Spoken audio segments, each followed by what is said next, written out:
The pace of tech, I mean, especially AI,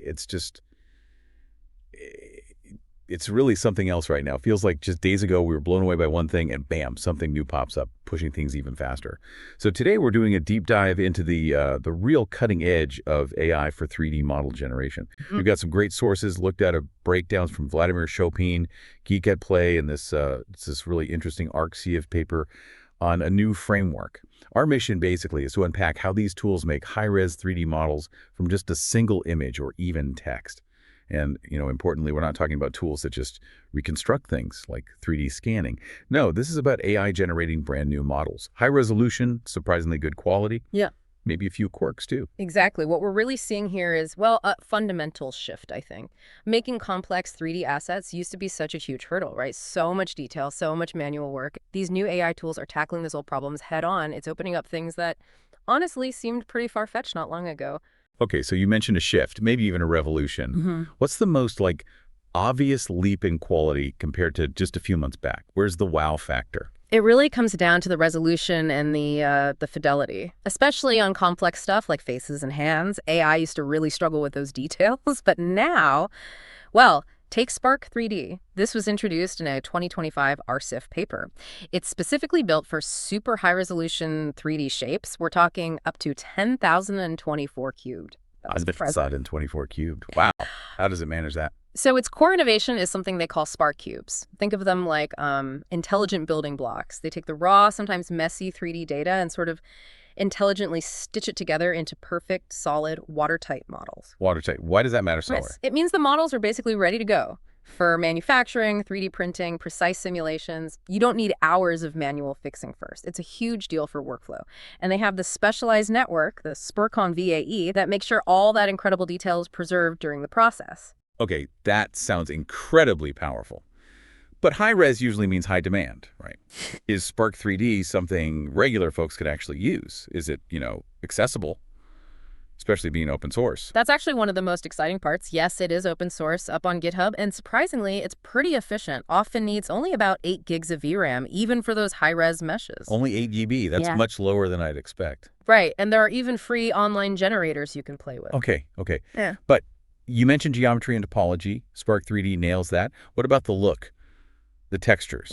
Good question. That's the catch. Sparc3D doesn't natively do texture synthesis, so the amazing models you see are pure geometry, just a really, really detailed mesh. I see. So a high detail structure, but no color or material information baked in. Exactly. And that's where another model, Hunyuan 3D 2.5 from Tencent, really comes into play. Okay, so Hunyuan 3D 2.5 fills that texture gap. Tell me about that one. What makes it stand out? Speed, maybe.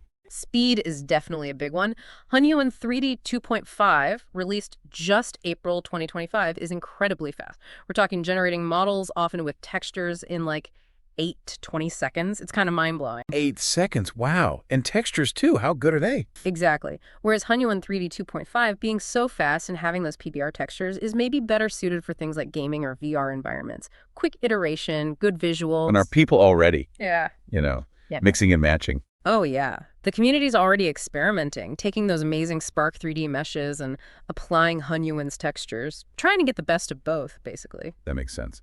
But even with all this progress, what are the hurdles? What challenges do both systems still face if you want to use these models in, like a game engine or something? Well, a big one, common to both, is the sheer polygon count.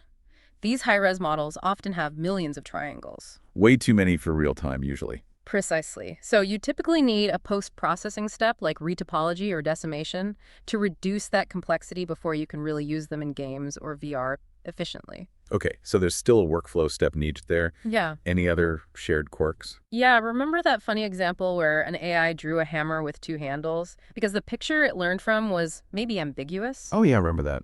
Well, both Sparc3D and Hunyuan can sometimes exhibit similar interpretive oddities. They might misunderstand the input image or text prompt in slightly strange ways. Still needs refinement there. That interpretive aspect is fascinating. So just to clarify, how do these generation tools compare to things like Gaussian splatting. We hear a lot about that for 3D scenes. Right, important distinction. 3D Gaussian splatting, or 3D GS, is fantastic for visual quality, for reconstructing existing scenes. It creates amazing renderings. But it's reconstruction, not generation. Exactly. 3D GS gives you a representation, often point-based, primarily for viewing. It doesn't typically generate an explicit editable mesh that you can easily take into Blender or 3D print the way Sparc3D or Hunyuan do. Different tools for different jobs. Got it. Okay, so wrapping up this whirlwind tour, we've got Sparc3D bringing incredible geometric detail, high resolution, great for precision work. And then Hunyuan 3D 2.5 bringing the speed and the beautiful PBR textures, perfect for games, VR, quick visualizations. That sums it up pretty well. And it's moving so fast. Constant updates, constant improvements. The best part might just be how accessible this is all becoming. It's really lowering the barrier for anyone, hobbyists, small studios, not just huge companies, to create really complex 3D stuff. Absolutely. So here's our provocative thought for you listening. Just imagine creating a whole detailed 3D world, or maybe a complex character, just from a few typed words, or maybe one photo. How is that going to redefine creativity or virtual reality? Even how we design physical products. Think about that. What will you build with this kind of power?